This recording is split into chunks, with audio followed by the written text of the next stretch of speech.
Hello everyone and welcome back to Newegg TV. My name is Paul and I hope you're all having a fantastic day. I'm about to try to make it just a little bit better by giving you guys an unboxing and overview of this new motherboard from Gigabyte. This is the G1.Sniper M5. It's based on the Z87 chipset and the 1150 socket for Intel's new 4th generation core processors.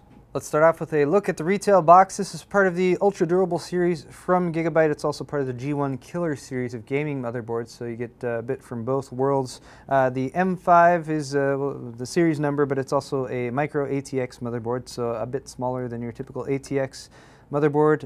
It features the 1150 socket, Intel 4th generation core processors, aka Haswell. Bear in mind, a Sandy Bridge or an Ivy Bridge socket 1155 CPU will not fit in this motherboard, so you do need the newest 4th gen Haswell processor. It's also got premium audio on board, and they've actually included swappable op amps. So an op amp is actually a little chip. They've included an extra one here in the box. You get a little extractor too. It's kind of like an old school guitar amplifier to some extent, whereas by swapping out the chip, you can give yourself sort of a different sound profile, so you can have a warmer tone or that sort of thing. And there's lots of those chips that are available. Again, you get an extra one included with the motherboard, and then other ones that are sold separately if you want to try swapping those out to change around your sound configuration. Apart from this, Gigabyte Amp Up Audio is that entire audio solution over there. They're using Nichicon high-end audio capacitors to provide higher quality audio component, or audio sound quality, I should say. And then you also have a sort of a cool design with the PCB here, where they've provided a separation here with the audio and the rest of the components, and then they've also provided some LED track lighting along there. For networking, you get a killer E2200 NIC, so that's going to provide you also with the killer software that lets you do packet prioritization. You can prioritize your game packets, for example, so they're not going to slow down if you're in an intense gaming session. Two-way graphics support for SLI and Crossfire. And then you also get black solid caps used throughout the board, UEFI dual BIOS, so you can switch back and forth between those, especially helpful if you ever have a power outage during a BIOS update, for example. Gaming headphone amplifier for your front headphones. Also electrostatic protection for your Ethernet ports, 15 micron gold-plated CPU socket for better connection between the CPU and the motherboard. Also new heatsink designs. I'll show you those when I get out of the box. They're using International Rectifier IR digital power stage delivery for the ICs on the board, so those you'll see those kind of scattered throughout. You can look for that IR logo. Double copper PCB, that's part of the UD or Ultra Durable 5 series. You also get some quick buttons on board for power and reset and that sort of thing. And then you get also display ports, on-off charging from your USB ports. And that's about it for the outside of the box. Let's go ahead and take a look at accessories. Next up, look, they put the accessories on top. Excellent. Okay, I talked already about the swappable op amps. This is the swappable op amp upgrade kit. So they have included this op amp, which is actually listed on the box, but I skipped over it. Which one is it? Okay, this is the LM4562NA. That's the model number of that extra op amp that they've included right there, as well as the extractor, so you can remove the existing chip and replace it with that one and give yourself different sound characteristics. For serial ATA connectivity, they've provided you with a total of 4 serial ATA cables. They're all going to be SATA Rev 1, 2, or 3 compatible, so don't worry, they will work with your fast and speedy new SSDs. And then you also have 2 with straight plugs on both ends, and 2 with a straight plug on one end, and a 90-degree angle plug on the other end, and they do have the little metal clasps to help hold them in place. You do get a Gigabyte case badge. You get a Gigabyte I/O shield that's got the G1 Killer logo on it, and it's got all your I/Os clearly labeled on there.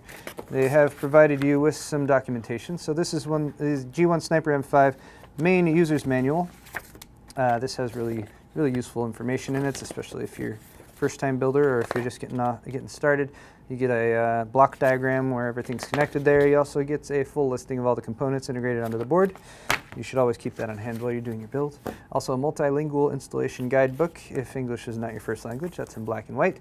And then you also get the Gigabyte driver and utility disks.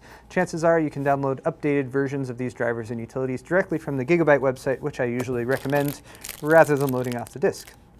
Since this board is two-way SLI compatible, they have provided you with an SLI bridge. It is black and flexible, so you can do different spacing depending on the spacing of your video cards. If you are interested in Crossfire, those bridges usually come along with your Crossfire video card. And now for a closer look at the G1.Sniper M5 motherboard itself. As you can tell, this is going with the black and green color scheme. We also have some silver highlights, such as in the G1 Killer and ultra durable kind of shiny parts on the heat sinks. We also have a black or a matte black PCB. Flip around here at the back to give you guys a closer look. The cooling elements on the board and heat sinks are mounted with Phillips head spring-loaded screws, so easy enough to remove those if it should become necessary in the future. And also wanted to point out you get 5 total fan headers on this board. They're all 4-pin PWM capable. 2 for the CPU fan up here, so CPU main and CPU optional. Another one right here above the PCI Express, 4-pin system fan header, that's 3. And then 4 and 5 are down here along the bottom edge, a little bit to the left. A couple more system fan headers for you. Speaking of the bottom edge, let's go ahead and take a close-up look at this board, and I will point out to you what is what and how it all works, hopefully. We'll start down here with the front panel connectors, so you can see they're color-coded in there. Gigabyte also provides you with a little chart below there so you can tell what's what. You can also reference the manual, of course, for a layout of all those pinouts, because that tends to be one of the more annoying things of a computer build. For USB connectivity, you got a couple front USB 2.0 connectors right there, so each of those will support 2 USB 2.0 ports. The system fan headers, I already pointed out, one there and one there. And then over on the left side, we have the audio componentry for the board. So again, this is a Creative Sound Core 3D chip, which is a quad-core audio chip. Front panel audio header is right there. This supports Sound Blaster Recon 3DI, for example, high-definition audio. This one has 5.1 channel support.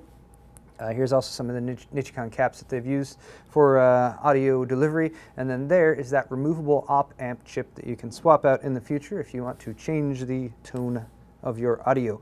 Next to that, we have PCI Express. So you can see all these ports right here. And they've given you a total of 3 of these longer green ports. Now bear in mind, if you're going to go with a 2-way SLI or Crossfire X configuration, you'll want to use the top port here and the bottom port right here. Top one is wired up fully for X16, so it's going to run at X16 PCI Express Gen 3. Bottom here is going to run at X8 PCI Express Gen 3, of course, as well. And then if you do use 2 of them in a Crossfire or SLI 2-way configuration, they'll run at X8 and X8. You also have another expansion port right here. This one is also full length, but it's going to be running at X4. And this one's PCI Express Gen 2. It's routed off of the chipset.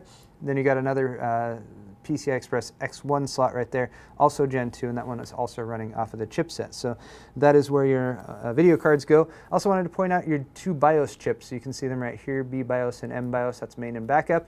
And there's a LED next to each one, so you can easily, at a glance, see which one you're actually set up to use right at that moment. Assuming there's power to your motherboard, of course. To the right of that, we have the G1 Killer logoed heatsink right there. You can see the G1 Killer skull, which is kind of the hallmark of their series of motherboards they've been using for the past few years. Nice fat heatsink for your Z87 chipset right there. And then one of the really, really cool things about Z87 that was introduced just with the newest 4th generation core processors is all 6 of your native serial ATA ports are now SATA Rev 3. That's 6 gigabits per second. So if you want to max out 6 SSDs on this, you can, and they're all going to be able to run at full speed. You can get RAID support, so you can do RAID 0, 1, 5, or 10. And yeah, again, all natively controlled by the chipset, so you're going to get really good speed out of all of those ports. Moving on up the board, on the right side right here, we have this red USB 3.0 header. The red means it is going to provide 3 times the power of your typical USB 3.0 header for faster charging.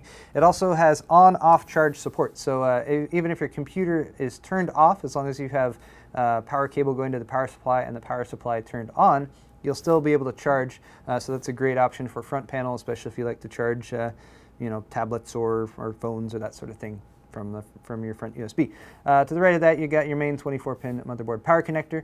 Right here, you have a debug LED, which I find to be very, very useful, particularly if you're having any problems getting your board set up and running for the first time. You can reference the codes on that LED, double check them in the manual, and give you a much, much better idea of what might be going wrong.